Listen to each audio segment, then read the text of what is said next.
안녕하세요. 부캐치북입니다. 이번에는 협력의 진화라는 책을 소개해 드리도록 하겠습니다. 이기적 개인으로부터 협력을 이끌어내는 티포텟 전략. 호혜주의를 기반으로 하는 이타주의가 자연적으로 진화할 수 있을까? 세계의 지도자들을 모두 가두어 놓고 이 책을 준 다음 다 읽을 때까지 풀어주지 말아야 한다. 리처드 도킨스. 노엄 촘스키, 움베르토 에코와 더불어 세계 최고 지성으로 선정된 리처드 도킨스의 내 인생의 책 협력의 진화. 리처드 도킨스, 이기적 유전자 저자, 옥스퍼드 대학교 뉴칼리지 명예교수. 나는 협력의 진화가 나오자마자 구입해 흥분에 휩싸여 읽었으며 이 책의 전도사라도 된 듯 만나는 사람들마다 붙잡고 읽으라고 권하였다. 수년간 내가 가르친 옥스퍼드 대학교 학부생들은 한 사람도 빠짐없이 엑셀로드의 책을 읽고 에세이를 써내야 했다. 학생들은 이 책을 주제로 에세이 쓰는 것을 제일 좋아하였다. 개정판 서문, 리처드 도킨스. 이 책은 낙관론 그 자체이다. 그러나 이 낙관론은 비현실적인 희망사항이나 늘어놓고 감격스러워하는 순진한 낙관론이 아니라 믿음직한 낙관론이다. 믿을만 하려면 낙관론은 우선 인간뿐 아니라 전체 생명의 본성까지 포함하는 근본적 현실을 있는 그대로 인정해야 한다. 여기서 생명이란 물론 외계에도 생명이 있다면 그것들까지 아울러서 다윈적 생명을 의미한다. 다윈적 세계에서는 살아남는 자가 살아남으므로 그 세계는 살아남는 데 필요한 온갖 특성들로 가득 차게 된다. 따라서 다윈주의자로서 우리의 시작은 비관적이다. 자연 선택된 뿌리 깊은 이기심으로 남의 고통에 피도 눈물도 없이 무관심하며 남을 이용하거나 야멸차게 나의 성공을 추구해 나간다. 그런데 그런 비틀린 시작으로부터 굳이 의도하지 않더라도 거의 형제나 다름없는 우애가 실제로 생겨난다. 이것이 로버트 엑셀로드의 비범한 책이 주는 고무적인 메시지이다. 내가 이 책에 서문을 쓸 자격이 있는지 설명하는 것은 여기서 부차적이기는 해도 그간의 일을 이야기하기에 좋다. 위에 언급한 비관적 원리를 설명한 내 첫 번째 저서 이기적 유전자를 출간하고 몇 년 뒤인 1970년대 말 로버트 엑셀로드라는 모르는 미국인 정치학자로부터 느닷없이 편지를 한 통 받았다. 반복적 죄수의 딜레마 게임을 하는 컴퓨터 대회를 개최한다고 공지하면서 나에게 참가해달라는 것이었다. 정확히 말하자면 경기를 치를 컴퓨터 프로그램을 제출해 달라는 것인데 컴퓨터 프로그램은 앞을 내다볼 의식이 없다는 바로 그 이유에서 이 점을 명확히 해두는 것은 중요하다. 그때 유감스럽게도 여건이 안 되어 나는 경기에 참가하지 못하였다. 그러나 그의 아이디어에 큰 흥미를 느껴 수동적이기는 하지만 나름대로 그 일에 중요한 기여를 하였다. 엑셀로드는 정치학 전공 교수이므로 내 딴에는 그가 진화생물학자와 공동 작업을 할 필요가 있겠다는 생각이 들었다. 그래서 답장을 보내 우리 시대 최고의 다인론자인 윌리엄 해밀턴을 소개해 주었다. 불행히도 해밀턴은 2000년도에 콩고 정글 탐사를 나갔다가 세상을 떠나 지금은 우리 곁에 없다. 당시의 엑셀로드와 해밀턴은 둘 다 미시간대 교수였지만 서로 다른 과에 있어 모르는 사이였다. 내 편지를 받자 엑셀로드는 곧장 해밀턴에게 연락을 취해 공동 연구를 시작하여 이 책의 전신이 된 논문을 완성했고 그 내용을 요약한 것이 5장이다. 논문의 제목은 이 책의 제목과 같았는데 1981년 사이언스에 발표되었고 미국 과학진흥회의 뉴콩 클리브랜드 상을 수상하였다.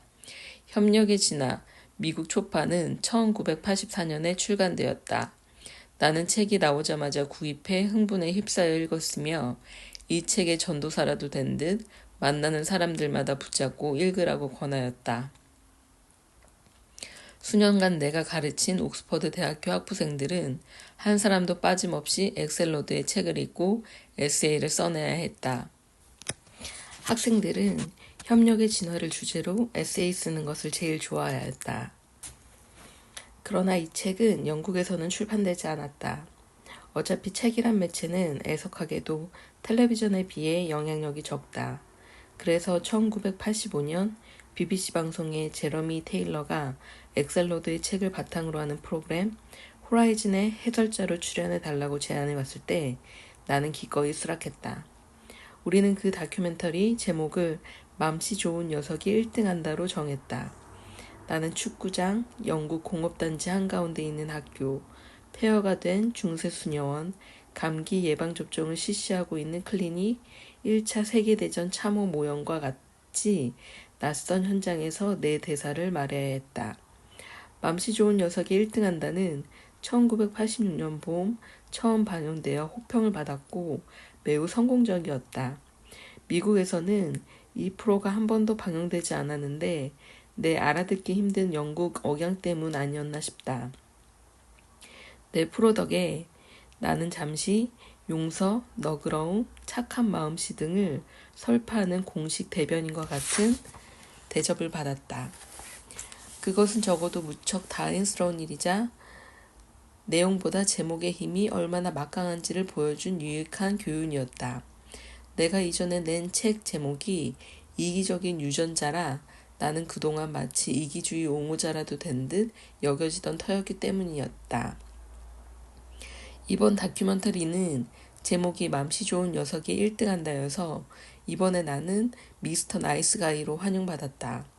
이기주의자도 맘씨 좋은 녀석도 책과 영화의 내용에 등장하는 것은 아니었는데 말이다. 그럼에도 맘씨 좋은 녀석이 방영되고 몇 주 후부터 나는 기업가들의 점심 접대를 받으며 착함에 대한 조언을 듣고 있었다. 영국의 유명 의류 체인 업체 회장은 그의 회사가 종업원들에게 얼마나 착한지 설명하기 위해 점심을 대접했다. 유명 과자 회사 대변인 역시 비슷한 임무를 띠고 점심 초대를 하였다. 그녀는 자신의 회사가 초콜릿을 파는 주된 이유는 이윤 추구가 아니라 말 그대로 달콤함과 행복을 사람들에게 선사하기 위한 것이라고 했다. 미안하지만 이들은 모두 핵심을 놓쳤다. 한 번은 세계에서 가장 큰 컴퓨터 회사에서 나를 초대하여 그 회사 간부들이 온종일 하는 전략 게임을 조직하고 감독해 달라고 하였다. 게임의 목적은 게임에서의 우호적 협력으로 임원들 사이 유대를 강화하려는 것이었다. 빨강, 파랑, 녹색 세 팀으로 나뉘어 이 책의 중심 주제인 죄수의 딜레마 게임의 변형판을 진행했다. 불행하게도 회사의 목적인 협력적 유대는 극적인 이유로 실현되지 못하였다. 엑셀로드 예측대로 경기가 오후 4시 정각에 종료된다는 사실이 종료 직전 빨강팀으로 하여금 파랑팀을 크게 배반하게 만든 것이다. 하루 내내 보이던 호의가 갑자기 깨진 일에 모두가 기분이 상했다는 것을 경기 후 가진 회의 시간에 분명히 알 수 있었다. 임원들이 다시 함께 일할 것을 설득하기 위해 상담을 해야 할 정도였다. 1989년 나는 이기적인 유전자 개정판을 내자는 옥스퍼드 대학교 출판부의 요청을 받아들였다. 이 개정판에 초판이 나오고 20여 년간 나를 가장 흥분시켰던 두 책을 바탕으로 새로 2장을 써서 추가했다. 그중 첫 장이 엑셀로드의 연구를 소개하는 것이었음은 말할 것도 없다. 제목은 다시 맘씨 좋은 녀석이 1등한다로 했다. 여전히 나는 엑셀로드의 책이 영국에서도 꼭 출판되어야 한다고 생각했다. 그래서 펭귄북스에 연락하여 출판을 권유하였는데 다행히도 나의 권유를 받아들였고 영국판에 서문을 써달라는 청탁도 해왔다. 그런데 이번에는 로버트 엑셀로드 교수가 개정판을 낸다고 추천사를 써달라고 부탁하니 더욱 기쁘지 않을 수 없다. 협력의 진화는 첫 판이 나온 후 22년간 연구 논문들이 폭포처럼 쏟아져 나오게 했다고 말해도 과장이 아니다. 1988년 엑셀로드가 더 어글러스 디온과 함께 협력의 진화로부터 즉 간접적으로 파생되어 나온 연구 논문들을 찾아 인용 논문 리스트를 작성해 보았다. 당시 시점까지 출간된 250개도 넘는 논문이 정치화법, 경제학, 사회학과 인류학, 응용생물학 등 여러 표제 아래 분류되었다. 엑설러드와 디오는 공동 작업으로 사이언스의 또 하나의 논문을 게재하였다. 제목은 협력의 진화였는데 1984년 이후 4년간 이루어진 이 분야의 발전을 요약하는 것이었다. 이 리뷰가 나온 지 거의 20년이 지났지만 이 책에서 아이디어를 얻은 연구 분야들은 계속 빠르게 성장하고 있다. 위 그래프는 과학 논문에서 엑셀로드가 연간 인용되는 수를 나타낸 것인데 한 권의 책이 한 분야의 발전에 얼마나 큰 영향을 줄 수 있는지 생생히 보여준다. 1984년 협력의 진화 출간인 이후 가파른 증가세를 눈여겨보라. 협력 이론은 엑셀로드 자신이 추후에 쓴 책들 뿐 아니라 전쟁의 예방, 사회적 진화, 동물사회에서 협력 등 다양한 책들에서 더욱 확장되었다.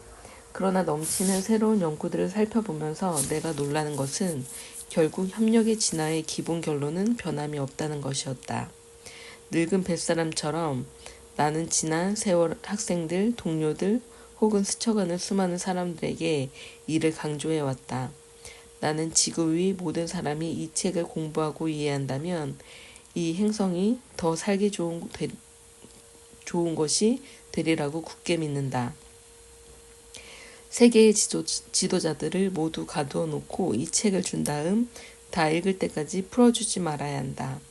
그것은 그들 개인에게 기쁨이 될 뿐만 아니라 인류를 구원할 것이다. 협력의 진화는 기도원 성경을 대체할 만한 가치가 있는 책이다. 추천사 최재천, 이화여대 에코과학부 교수, 생명다양성재단 이사장. 문학도를 꿈꾸던 까까머리 고등학생 시절에 읽은 노벨상 문학전집 알렉산드로 솔즈니치 편에는 모닥불과 개미라는 짤막한 수필이 들어있었다. 쓰러져가는 모닥불 속에 통나무 한 개피를 넣었는데 그 안에 개미집이 있는 걸 발견하고 황급히 끄집어낸다. 그런데 가까스로 죽음을 면한 개미들이 알과 애벌레를 구해내기 위해 또다시 불길 속으로 뛰어드는 걸 보며 솔제니치는 이렇게 묻는다. 그 어떤 힘이 그들을 내버린 고향으로 다시 돌아오게 한 것일까? 이 수필을 읽은 지 거의 10년 후 나는 펜실베니아 주립대에서 사회생물학이라는 수업을 수강하게 되었다. 수업 첫 시간에 교수님은 사회생물학이란 말하자면 일개미들이 왜 동료를 구하기 위해 기꺼이 자기를 희생하는지에 대해 연구하는 학문이라고 소개했다. 솔제니친이 궁금했던 바로 그 질문이었다. 솔제니친이 그 수필을 언제 썼는지 모르지만 그가 노벨 문학상을 수상한 1972년보다 8년 전인 1964년 런던 정치경제대 윌리엄 해밀턴은 학술지 이론생물학의 포괄적합도 개념을 소개하며 이타적 행동의 진화의 이론적 근거를 제시했다. 개미와 같은 사회성 곤충의 경우에는 그들의 특수한 유전체계 때문에 일개미가 스스로 자식을 낳더라도 자기 유전자의 절반밖에 물려줄 수 없지만 엄마인 여왕개미를 도와 누이 동생을 낳게 하면 그가 자기 유전자와 75%가 동일한 유전자로 갖고 태어나기 때문에 개체의 관점에서 이타적으로 보이는 행동을 유전자 관점에서 보면 이기적인 동기가 깔려 있다는 것이다.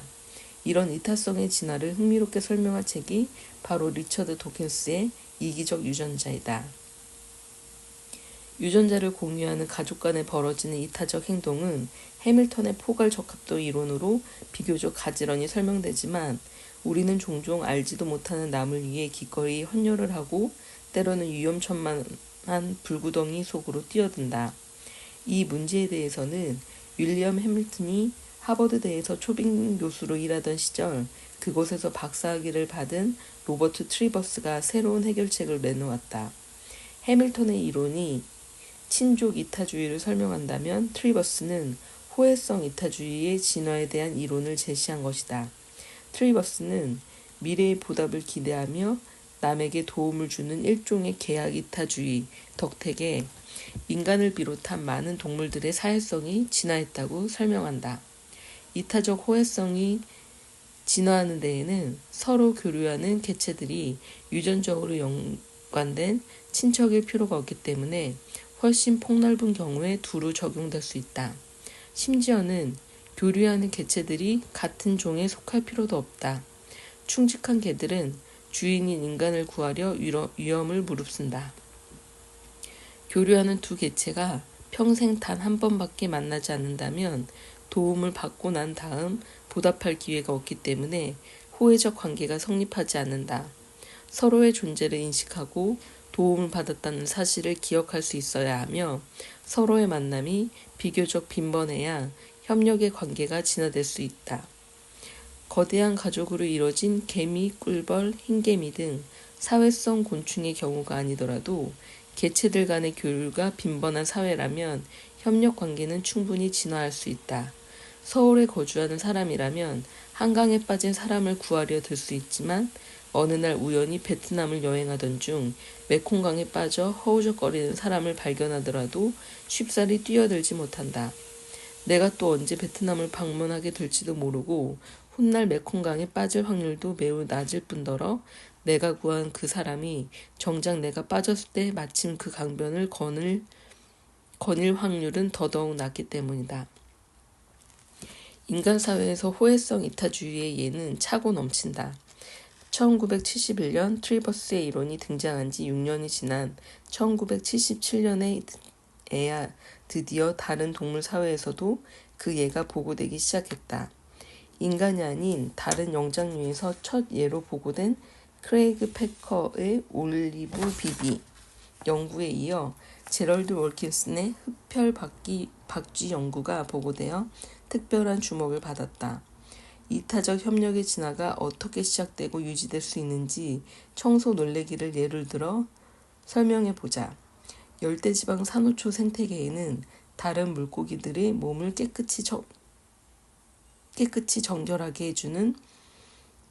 정결하게 관리해주는 일을 생업으로 삼아 살아가는 물고기들이 있다. 물고기들은 우리처럼 손으로 몸 구석구석을 씻고 다듬을 수 없기 때문에 주기적으로 이처럼 청소를 대행해주는 물고기들을 찾는다. 몸집이 큰 물고기는 청소 놀래기가 아가미 덮개 밑으로 파고들어 마치 자동차 필터처럼 생긴 아가미 속살에 붙어있는 온갖 이물질들을 제거하도록 내버려 두거나 때론 아예 입속까지 들어와 마치 치과의사가 스케일링하듯 치아 사이사이까지 꼼꼼하게 청소하도록 허용한다. 그런데 청소 서비스를 받으러 온 물고기가 그날따라 온종일 제대로 먹지 못해 배가 출출한 상황을 가상해보자. 이미 입안에 들어와 청소에 여념이 없는 놀래기는 그야말로 도간에 든 쥐와 다름없다. 그냥 꿀꺽 삼키면 한 끼 식사가 해결될지도 모른다. 하지만 그런 일을 저지른 다음부터 허구한 날 누가 그의 몸 구석구석을 청소해 줄 것인가. 한 끼의 식사보다는 오랜 세월 동안 단골로 청소 서비스를 받는 게 훨씬 유리하기 때문에 그들은 서로 돕는 관계를 충실하게 유지하는 것이다. 동물들의 협력 행동에 관한 연구 결과가 차곡차곡 쌓여가던 1970년대 후반, 미시건대 정치학과 로버트 엑셀로드 교수는 개인 또는 단체들 간에 어떻게 협력 관계가 창발하는지를 설명할 수 있는 메커니즘을 찾기 위해 세계 여러 나라의 게임 이론가와 컴퓨터 과학자들을 초청해 토너먼트를 벌였다.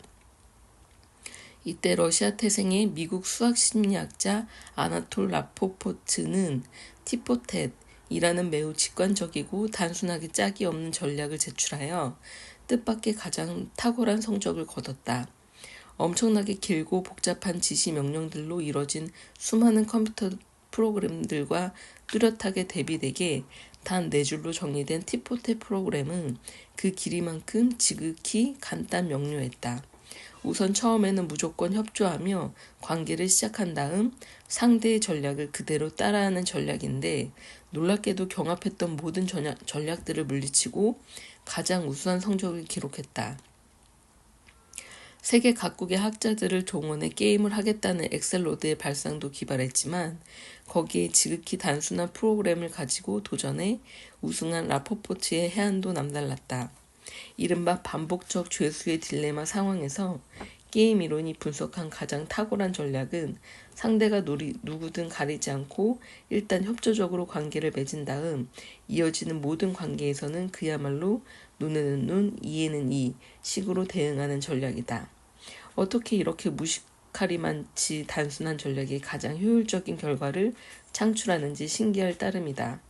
라포포트는 2007년 겨울 세상을 떠났는데 흥미롭게도 그의 자식들에 따르면 그는 서양 장기에는 발군의 실력을 뽐냈으나 포커게임에는 영 형편없었다고 한다. 그는 손에 든 패를 상대에게 거의 다 보여주시다시피 했다고 한다. 그의 삶에서 실제로 죄수의 딜레마 상황에 빠지지 않아도 되었던 게 천만다행이다.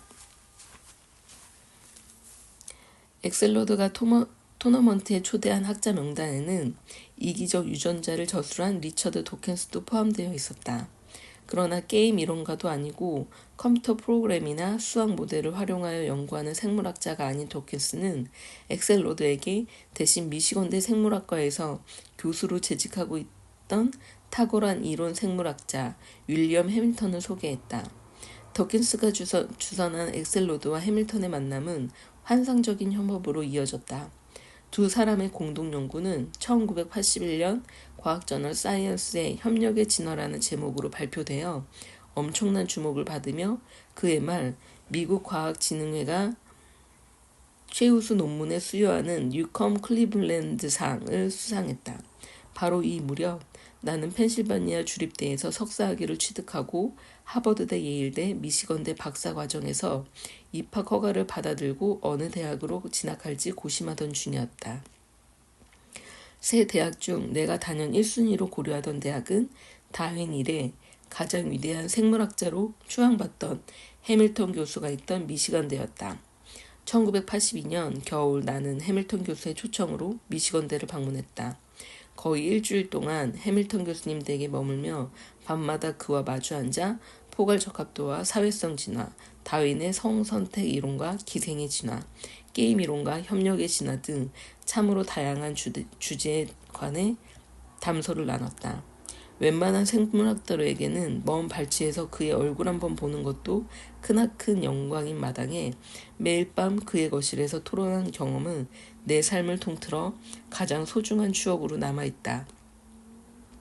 만일 영국 왕립학회가 그를 추대하지 않았거나 그 결과 그가 옥스퍼드대로 옮기지도 않았다면 나는 아마 그의 연구실에서 게임 이론을 활용해 협력 메커니즘과 사회성 진화를 연구해 박사학위를 받았을 것이다. 그랬다면 나는 거의 분명히 엑셀로드의 교수를 내 학위 논문 심사위원으로 모셨을 것이다. 그 당시 다른 많은 진화 생물학도와 마찬가지로 나 역시 그의 1981년 사이언스 논문에 매료되었고 훗날 교수가 되어서는 내가 가르친 거의 모든 학생들에게 필독을 강요하며 살았다. 1984년 엑셀로드는 1981년 논문 내용을 기반으로 동일한 제목의 책을 출간했다. 그는 1981년 흔히 천재상으로 알려진 메가더 상을 받으며 수학, 정치학, 진화생물학의 경계를 넘나든 전형적인 통섭형 학자로 거듭났다. 그런 그가 1974년 그의 첫 직장이었던 캘리포니아 주립대 버클리 캠퍼스에서 정년을 보장받지 못해 쫓겨났다는 걸 생각하면 세상은 참 요지경이다. 1983년 하버드대에 진학해 수업 조교를 하고 미시건대와 서울대에서 교수로 지내던 기간 내내 이 책은 내 모든 수업의 필독서였다. 국내 많은 출판사의 번역을 독려했건만 성사되지 않다가 2009년에야 드디어 협력의 진화라는 제목으로 출간되었다. 그 역서에는 원서 초판에 없던 도킨스의 추천사가 실려있어 반가웠다. 도킨스는 진화 분야 최고의 화제작인 이기적 유전자를 쓴 저자이건만 기꺼이 이 책의 전도사를 자처했다. 이 책의 열렬 지지자로는 도킨스 못지않은 내가 40주년 기념판에 추천의 글을 쓸 수 있는 영광을 얻어 정말 기쁘다. 최근 출간되어 우리 독자들의 사랑을 듬뿍 받은 휴먼카인드나 다정한 것이 살아남는다를 읽고 감명받은 독자들에게 자신있게 이 책을 권한다. 유전자는 비록 이기적일 수 있으나 현실에서 우리는 훨씬 다정하고 이타적으로 행동한다. 38억 년 생명의 역사에서 손잡지 않고 살아남은 생명은 없다. 찬사의 글. 나는 한 번도 우리 인류종의 미래를 위한 지혜나 희망을 컴퓨터 게임에서 얻게 되리라 생각한 적이 없었다. 그런데 여기 엑셀로드의 책이 나왔다. 읽어보시라. 뉴욕 주립대학교 스토니브룩 캠퍼스 루이스 토머스. 이 책은 총 5부로 이루어져 있고요. 제1부 서론, 2부 협력의 창발, 3부 우정이나 지능 없이도 가능한 협력, 4부 죄수의 딜레마 참가자와 개혁가를 위한 조언, 5부 결론 이렇게 이루어져 있습니다. 서문. 이 책은 단순한 의문에서 출발했다. 다른 사람과 앞으로 계속해서 영향을 주고받아야 하는 상황이라면 과연 언제 그와 협력을 하고 또 언제 이기적으로 행동해야 할까? 은혜를 갚을 줄 모르는 친구에게는 계속해서 호의를 베풀어야 할까? 파산 직전인 거래처에 당장 편의를 제공해도 될까? 러시아의 적대적 행동에 미국은 얼마나 강력한 응징을 가해야 할까? 러시아로부터 협력을 가장 잘 이끌어내기 위해서 미국이 취할 수 있는 행동은 무엇일까? 이런 문제들이 일어나는 상황을 간단하게 나타내는 방법이 있다. 소위 반복적 죄수의 딜레마라는 게임을 활용하는 것이다. 이 게임에서 참가자들은 서로 협력하여 상호 이익을 얻을 수도 있고 한 사람이 다른 사람을 이용하거나 아니면 둘 다 협력하지 않을 수도 있다. 하지만 현실 상황에서 대부분 참가자들은 그렇게 상반된 이해관계에 있지 않다. 그런 상황에 맞는 전략을 찾아내기 위해 게임 이론 전문가들에게 컴퓨터 체스 대회와 비슷한 컴퓨터 죄수의 딜레마 대회에 프로그램을 보내달라고 부탁했다. 각 프로그램은 지금까지 상대와의 게임 결과를 조회할 수 있고 그것을 활용하여 이번에 협력할 것인지 말 것인지 선택할 수 있게 했다. 프로그램을 제출하고 대회에 참가한 사람들은 경제학, 심리학, 사회학, 정치학, 수학 등 여러 분야의 게임 이론 전문가들이었다. 14개의 프로그램과 무작위 규칙 프로그램 하나를 라운드 로빈 방식, 참가자들이 공정하게 서로 돌아가면서 한 차례씩 대전을 치르는 방식으로 게임시킨 결과 놀랍게도 모든 프로그램 가운데 티포텟이라는 가장 단순한 프로그램이 우승을 차지했다. 사전적으로 눈에는 눈, 이에는 이라는 뜻으로 맞대응 전략이라고 할 수 있다. 티포텟은 우선 협력으로 시작하고 그 다음부터는 상대의 대응 방식에 따라 맞대응하는 단순한 전략이다. 이 경기 결과를 두루 알리고 두 번째 대회를 다시 열어 참가해 줄 것을 호소했다. 이번에는 6개 국가에서 62개의 프로그램이 왔다.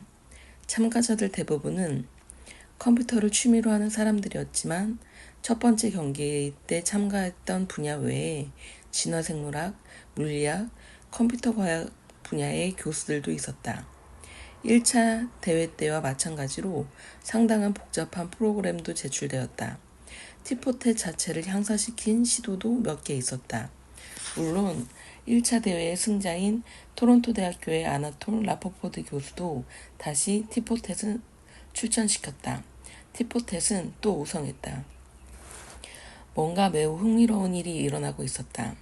티포텟을 그렇게 성공적으로 만들어주는 그 특성은 어떠한 전략에 맞서서도 작동할 것이라는 생각이 들었다. 그렇다면 단지 상부상조를 기초로 한 협력이 일어날 수 있을 것 같았다. 하지만 나는 협력을 강화시켜주는 정확한 조건을 알고 싶었다. 중앙 권위체가 없는데도 이기주의자들 사이에서 어떻게 협력이 생겨날 수 있는지 진화적 관점에서 살펴보기 시작했다. 진화적 관점은 세 개의 분명한 질문을 제시했다. 첫째, 애초에 압도적으로 비협력적인 환경에서 잠재적인 협력적인 전략이 어떻게 자리 잡을 수 있을까? 둘째, 온갖 세련된 전략들을 구사하는 개인들이 잡다하게 뒤섞여 있는 환경에서 살아남을 수 있는 전략은 어떤 것일까? 셋째, 그 전략이 한 집단에서 자리 잡은 후 덜 협조적인 전략의 공격을 견디게 해주는 조건은 무엇일까? 나는 두 대회의 결과를 분석한 내용을 저널 오브 컨플릭트 레졸루션에 발표했으며 수정해서 이 책의 2장에 실었다. 협력의 초기 생존 능력과 강건함 그리고 안정성에 대한 이론적 분석 결과는 아메리칸 폴리티컬 사이언스 리뷰에도 실었다. 이 새로운 발견은 이 책 3장의 기초가 되었다. 협력의 진화를 사회적 맥락에서 생각해 본 후 이들 발견이 진화 생물학적으로도 의미가 있다는 것을 깨달았다. 그래서 생물학자 윌리엄 해밀턴과 공동 연구로 이들 전략 개념의 생물학적 의미를 수립하였다. 이 작업의 결과를 사이언스에 발표했고 일부 수정한 내용을 5장에 실었다. 이 논문으로 우리는 미국 과학진흥협회가 주는 뉴콤 클린브랜드 상을 받았다. 이런 격려의 힘을 얻어 이 개념을 생물학자와 수학의 밝은 사회과학자들뿐만 아니라 개인, 단체, 국가 사이의 협력 강화 조건에 흥미가 있는 더 많은 사람들이 쉽게 접근할 수 있는 형태로 소개하기로 마음먹었다. 그 과정에서 매우 다양한 구체 상황이 이 개념이 응용될 수 있음을 알게 되었고 개인의 행동과 공공정책에도 이 결과가 얼마나 유용하게 적용되는지 깨닫고 감탄했다. 이 자리에서 강조해둘 점은 나의 접근 방식은 사회생물학의 그것과 다르다는 사실이다. 사회생물학은 인간의 행동은 유전자가 지배한다고 전제한다. 그게 사실일지도 모른다. 하지만 이 책은 유전적 측면보다는 전략적 측면에서 접근하고 있다. 진화적 관점에서 본 이유는 현실에서 효과적인 전략들은 계속 선택되어 쓰이고 효과가 없는 전략들은 흔히 버려지고 도태되기 때문이다. 때로 선택 과정은 직접적이다. 예컨대 다른 의원들과 상호작용을 제대로 못하는 국회의원은 의원 자리를 오래 유지하지 못하고 도태된다. 이 책을 준비하고 집필하고 완성하는 동안 여러 사람들로부터 도움을 받았다.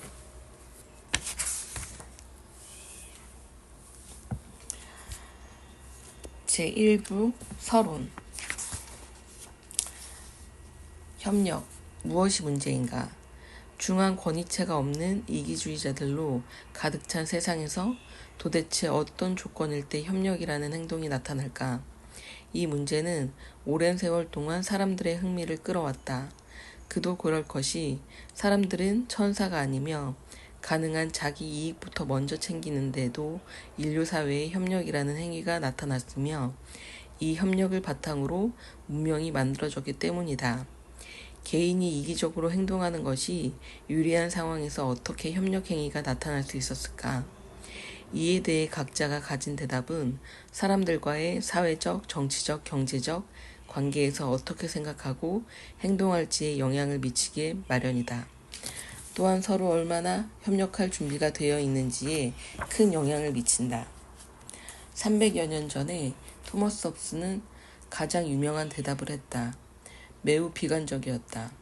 홉스는 국가가 존재하기 전 삶은 외롭고 누추하고 역겹고 거칠고 궁핍하다 라는 냉혹한 표현으로 자연 상태는 서로 경쟁하는 이기적 개인들의 문제에 억눌려 있다고 주장했다.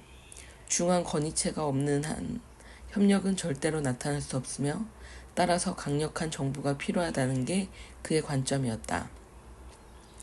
그 이후로 공권력의 적정 범위를 놓고 벌어진 논쟁은 특정한 상황을 제어할 수 있는 권위체가 존재하지 않을 때 과연 협력이 나타날 나타나길 기대할 수 있느냐 없느냐는 문제에 흔히 초점이 맞춰져 있었다.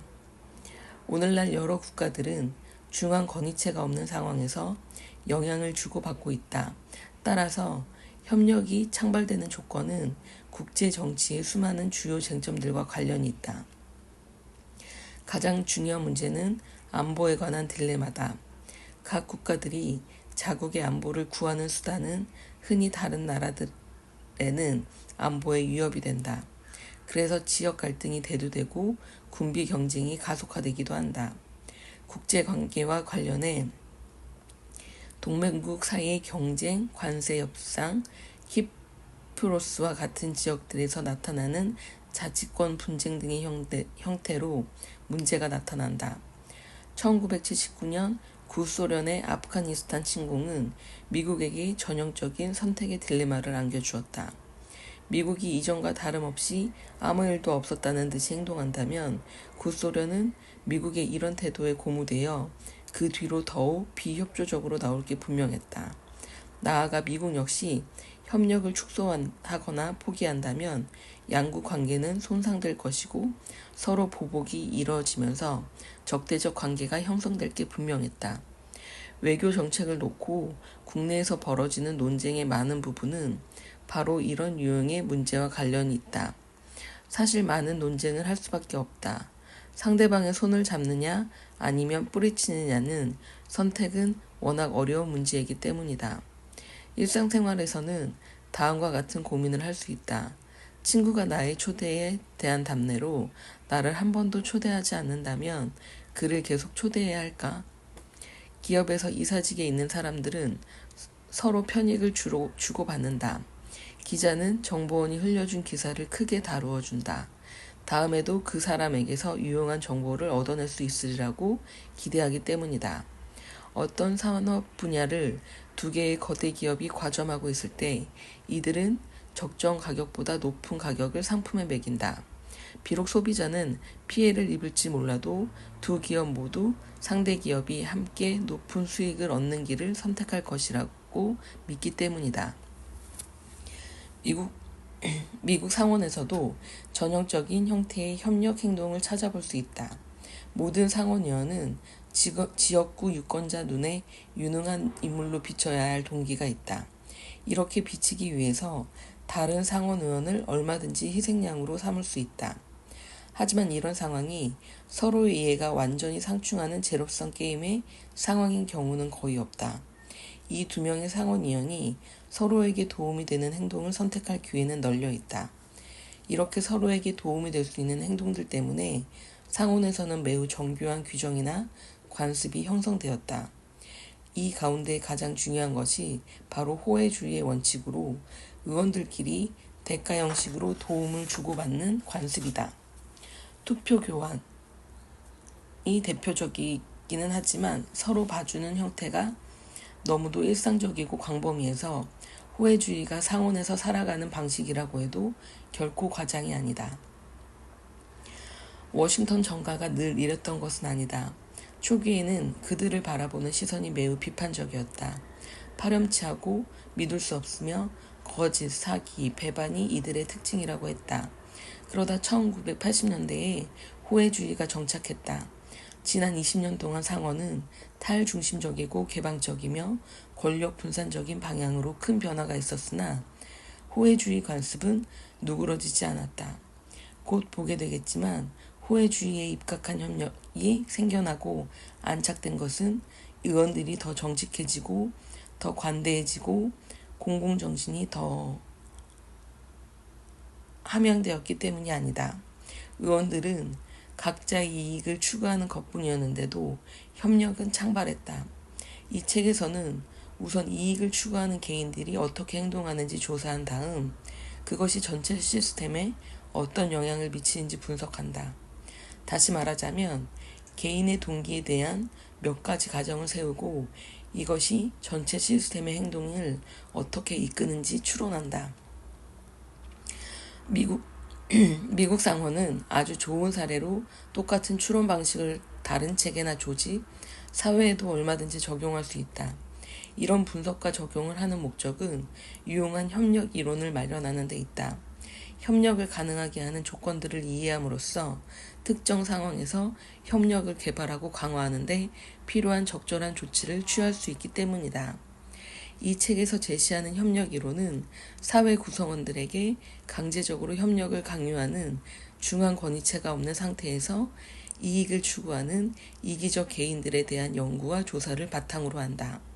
개인이 이기적이라고 가정하는 이유는 다른 사람에 대한 배려나 집단 전체의 복지를 위해 협력하는 것이 아닌 난해한 협력 상황을 분석하기 위해서다.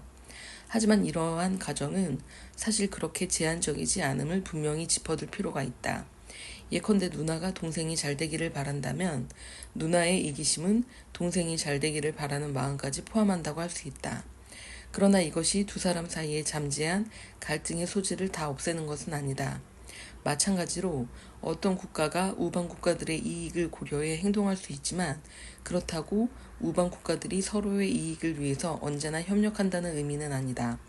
그러므로 이기심이라는 가정은 사실 상대에 대한 배려를 가지고는 언제 협력하고 언제 협력하지 말아야 하는가를 하는 문제를 완전히 해결할 수 없기 때문에 하나의 가정일 뿐이다. 서로 상대방 국가로부터 수입을 막으려고 무역 장벽을 세운 두 국가가 이런 협력의 본질적인 문제를 살펴보는데 좋은 사례가 될 수 있다. 자유무역이 갖는 장점 때문에 장벽 제거는 양국의 이득이 된다. 만약 한 국가가 일방적으로 장벽을 제거한다면 당장 자국 경제에 해가 되는 무역 규정에 맞닥뜨리게 될 것이다. 사실 모든 국가는 상대 국가가 어떻게 하든 장벽을 유지하는 게 이득이다. 따라서 문제는 모든 국가들은 장벽을 유지할 이유가 있고 이것이 국가들이 협력했을 때보다 더 나쁜 결과를 가져온다는 데 있다. 이것은 각자의 사리 추구가 결국 모두에게 손해가 될 때 일어나는 근본적인 문제이다. 이런 온갖 유형의 특정 사례들을 분석해 들어가 보면 우선 각 경우의 특수한 세부 사항들에 얽매이지 말고 이들 상황을 공통적으로 묘사할 수 있는 방법이 필요하다. 다행히도 그런 방법이 있다. 바로 그 유명한 죄수의 딜레마 게임이다. 죄수의 딜레마 게임의 참가자는 두 명이다. 두 사람은 소위 협력과 배반이라는 두 가지 행동을 선택할 수 있다. 하지만 서로 상대방이 어떤 선택을 하는지 모르는 상태에서 선택을 해야 한다. 그리고 상대방이 어떤 선택을 하든 상관없이 배반이 협력보다 더 많은 보수를 받는다. 그런데 딜레마는 두 사람 모두 배반을 하면 모두 협력을 할 때보다 적은 수를 받는다는 데 있다. 이 간단한 게임이 이 책에서 설명하는 모든 분석의 토대가 된다.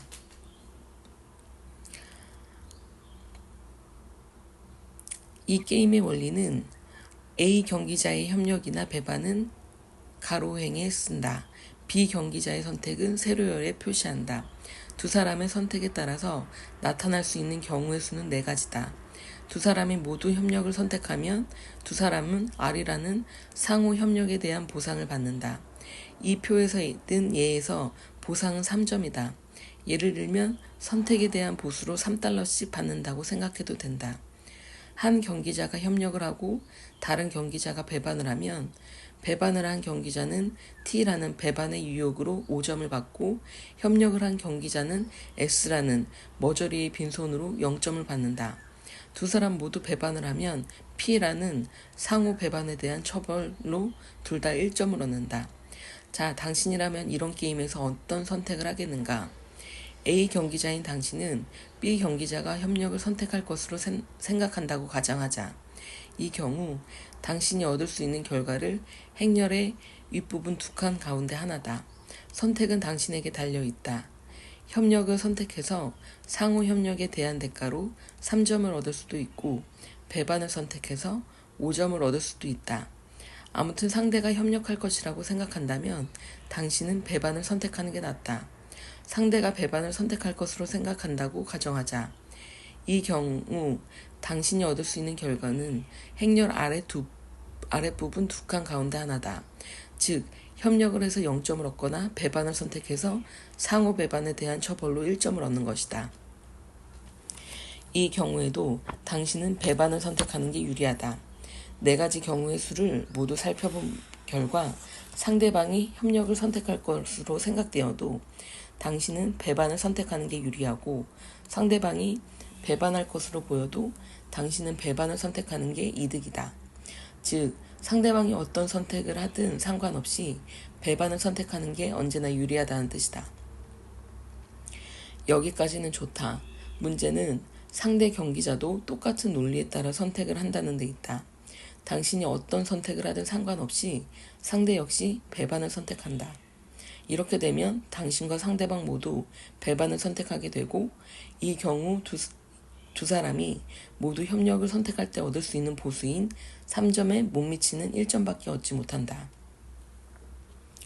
개인적으로 합리적인 결론이 두 사람 모두에게는 더 나쁜 결과를 가져오는 것이다. 이것이 딜레마다.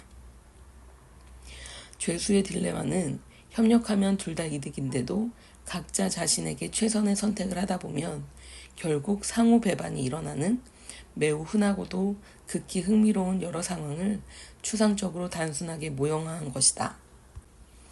죄수의 딜레마를 네 가지 가능한 경우들 간의 몇 가지 관계로 정의해보자. 첫 번째 관계는 네 가지 경우의 보수 순서에 관한 것이다. 내가 가장 높은 점수를 얻는 경우는 상대방이 협력을 선택할 때 내가 배반을 선택하는 것이다. 또 가장 낮은 점수를 얻는 경우는 상대방이 배반을 선택할 때 내가 협력을 선택하는 것이다. 그리고 상호 협력에 대한 보상은 상호 배반에 대한 처벌보다 낮다. 그러므로 이 선택에 대한 보수의 크기를 비교하자면 T 유혹, R 보상, P 처벌, S 머저리라는 관계가 성립한다. 죄수의 딜레마를 정의하는 두 번째 특징은 서로 번갈아 상대를 이용해도 딜레마에서 벗어날 수가 없다라는 점이다. 즉, 번갈아 가면서 서로 이용하고 이용당해도 상호 협력만큼 좋지 않다는 말이다. 그러므로 T와 S의 평균이 R보다 낫다고 가정한다. 이것이 네 가지의 경우 보수 순서와 함께 죄수의 딜레마를 규정하는 두 번째 부분이다. 그러므로 이기적인 두 사람이 딱 한 번 게임을 한다면 둘 다 자신에게 유리한 배반을 선택할 것이고, 결국 서로 협력을 선택했을 때보다 낮은 점수를 얻을 것이다. 여러 번 게임을 하더라도 게임의 횟수가 미리 정해져 있고 이 사실을 참가자들이 알고 있다면 경기자들은 역시 협력할 동기가 없어진다. 이런 상황은 특히 마지막 게임일 때 더욱 뚜렷하게 나타난다. 다음 게임이 없으므로 상대방 눈치를 보지 않고 마음대로 선택할 수가 있기 때문이다. 또한 마지막 바로 전 게임에서도 마지막 게임에서는 양쪽 다 배반을 선택할 것이 뻔하기 때문에 협력할 이유가 없다. 이런 식으로 계속 추론을 이어가면 두 사람 모두 첫 게임부터 배반을 선택하게 된다. 결국 횟수가 정해진 게임이라면 양쪽 모두 처음부터 배반을 선택한다는 말이다. 이런 논리는 참가자들이 무한하게 경기를 치를 경우에는 적용되지 않는다. 그리고 실제 현실에서 대개 두 사람은 언제 둘 사이가 끝나게 될지 확실히 알 수 없다. 나중에도 살펴보겠지만 이렇게 둘 사이 상호작용 횟수가 무한할 때는 협력이 정말 일어날 수 있다. 그렇다면 문제는 이제 협력이 가능하게 되는 정확한 필요 충분 조건을 찾아내는 일이다. 이 책에서는 한 번에 단 두 경기자만의 관계를 조사할 것이다. 한 경기자는 실제로 여러 사람과 상호작용을 하고 있더라도 한 번에 한 사람하고만 게임을 한다고 가정한다. 또한 경기자들은 상대 경기자가 누군지 알 수 있고 그동안 그와의 상호작용이 어땠는지 기억한다고 가정한다. 따라서 경기자들은 두 사람 사이에 있었던 전력을 참조해서 전략을 선택할 수 있다. 그동안 죄수의 딜레마를 해결하기 위해서 다양한 방법이 개발되었다. 각 방법들은 몇몇 활동을 추가적으로 허용하여 전략을 변형시키고 문제의 본질을 근본적으로 바꾼다. 그러나 이러한 처방은 쓸 수 없는 경우가 많고 그럴 때 근본 문제는 그대로 남는다. 그러므로 변형이 가해지지 않는 기본 형태의 죄수의 딜레마의 문제를 살펴보도록 하겠다. 1. 게임에서 경기자들이 상대를 압박하거나 특정 전략에 전념하게 만드는 기제가 없다. 경기자들이 어느 한 가지 전략을 밀고 나갈 수 없게 되어 있으므로 각 경기자들은 상대가 쓸 가능한 모든 전략을 염두에 두어야 한다. 게다가 모든 경기자들은 가능한 어떤 전략이든지 다 쓸 수 있다. 2. 각 게임에서 상대가 어떻게 나올지 알 방법이 없다. 따라서 상대가 지금 하려는 것과 똑같은 선택을 하라와 같은 옵션을 주는 메타 게임 분석이 불가능하다. 또한 상대 경기자가 제3의 경기자와 게임하는 것을 보고 이를 바탕으로 그의 신용도를 판단할 가능성도 배제되어 있다. 두 경기자가 서로에 대해 가지고 있는 정보는 그동안 있었던 둘 사이 상호작용의 내력뿐이다. 3. 게임 도중 상대 경기자가 경기자를 제거하거나 그와의 상호작용에서 벗어날 방법이 없다. 따라서 경기자들은 반드시 각 게임에서 협력 아니면 배반을 해야 한다. 4. 상대가 받을 보수를 바꿀 방법이 없다. 그 갑에는 이미 상대의 이익과 관련하여 고려해야 할 것이 다 포함되어 있다. 이런 조건에서는 행동으로 뒷받침되지 않는 말은 아무 의미가 없다. 경기자들은 오로지 일련의 행동을 통해서만 서로 의사소통을 할 수 있다. 이것이 죄수의 딜레마 게임 기본형이 가지고 있는 문제다. 협력의 창발을 가능하게 해주는 것은 두 경기자가 다시 만날 수도 있다는 사실이다. 이 가능성 때문에 오늘의 선택은 현재 게임의 결과를 결정할 뿐만 아니라 미래의 선택에도 영향을 미치게 된다. 따라서 미래는 현재의 그림자를 들이우고 현재의 전략적 상황에 영향을 미칠 수 있다. 그러나 미래는 두 가지 이유로 현재보다 덜 중요하다. 우선 경기자들은 보상 획득의 시점이 미래로 멀어질수록 그 가치를 적게 평가하는 경향이 있다. 둘째, 상대 경기자를 다시는 안 만날 확률이 언제나 존재한다. 두 사람 중 하나가 이사를 가거나 직장을 옮기거나 죽거나 혹은 파산하여 현재 관계가 끝나버릴 수 있다. 이 두 가지 이유로 다음 게임에서 얻을 보수는 항상 현재 게임의 보수보다 덜 중요하게 여겨진다. 이 점을 감안하는 합리적인 방법은 다음 게임으로 갈수록 점점 현재 게임보다 보수를 감소시키는 것이다. 현재 게임에 대한 다음 게임의 가중치를 W라고 하자. 이것은 각 게임의 보수가 이전 게임에 비해 상대적으로 감소하는 정도를 나타내며 따라서 할인 개수라고 한다. 할인 개수를 이용하여 전체 게임 점수를 결정할 수 있다. 간단히 예를 들어보자. W는 2분의 1, 즉 각 게임은 전 게임보다 반만큼 중요하다고 가정한다. 그러면 대가가 1인 상호 배반이 연속으로 일어나면 첫 게임은 1점, 두 번째 게임은 2분의 1점, 세 번째 게임은 4분의 1점 이런 식으로 진행될 것이다. 이런 수열의 합계는 정확하게 2점이다. 일반적으로 표시하자면 한 게임에서 1점을 얻는 경우 총점은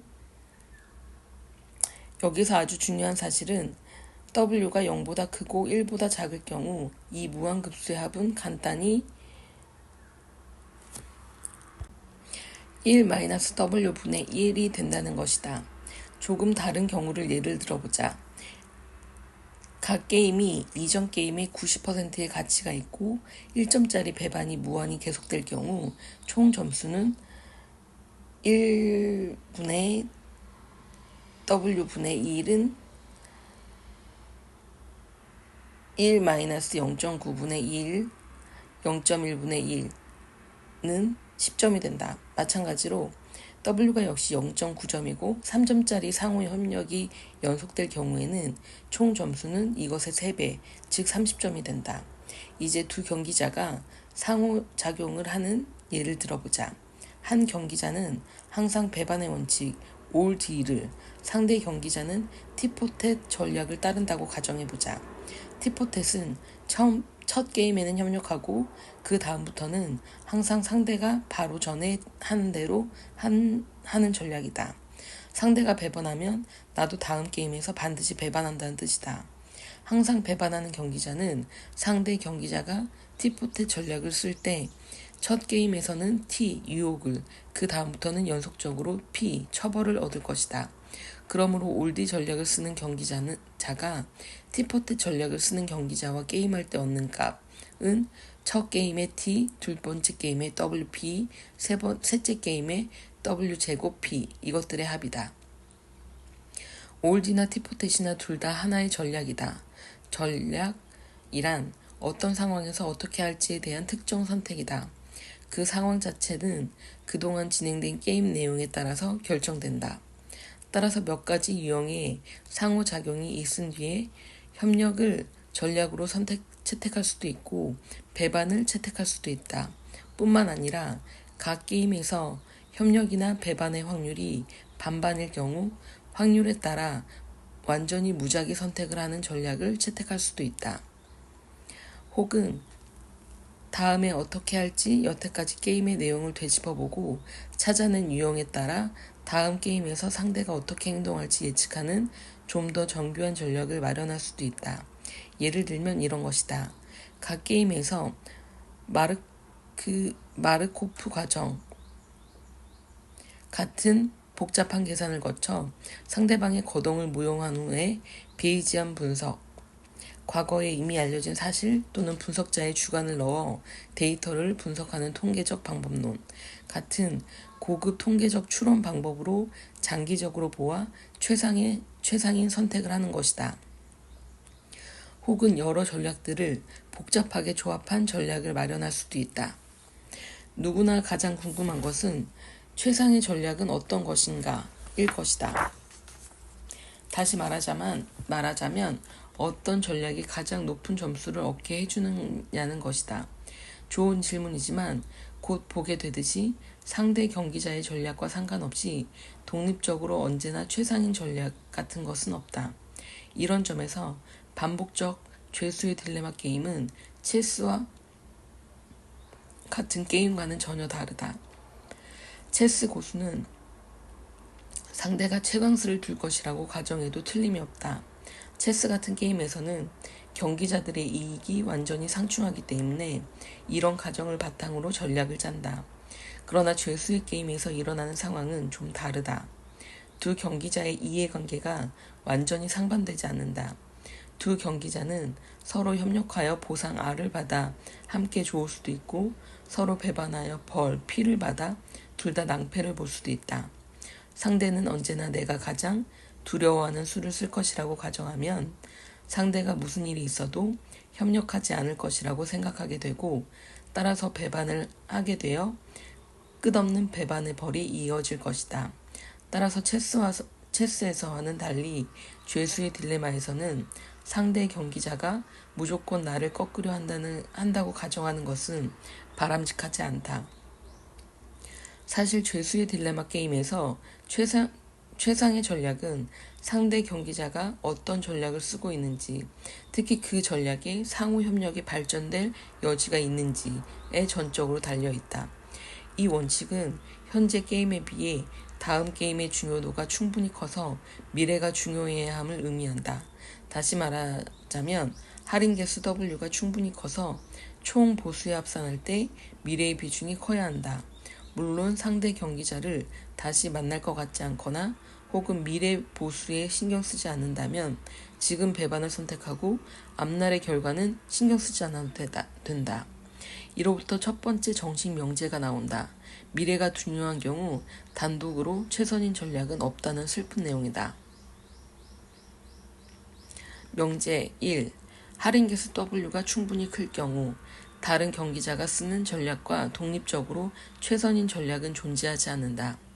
이 명제를 증명하는 것은 어렵지 않다. 상대 경기자가 항상 배반하는 올디 전략을 쓴다고 가정해보자. 상대가 절대로 협력을 안 한다면 내가 할 수 있는 최선의 선택은 역시 배신이다. 반대로 상대가 영원한 보복 전략을 쓴다고 해보자. 내가 배반하기 전까지는 협력하고 나의 배반 후에는 계속 배반을 하는 전략이다. 이런 경우 최선의 전략은 절대 배반하지 않는 것이다. 먼저 배신하여 얻은 배신의 유혹 T가 미래수에서 보상 R이 아니라 벌 P만 계속 얻는 장기적 손해에 의해 상쇄되기 때문이다.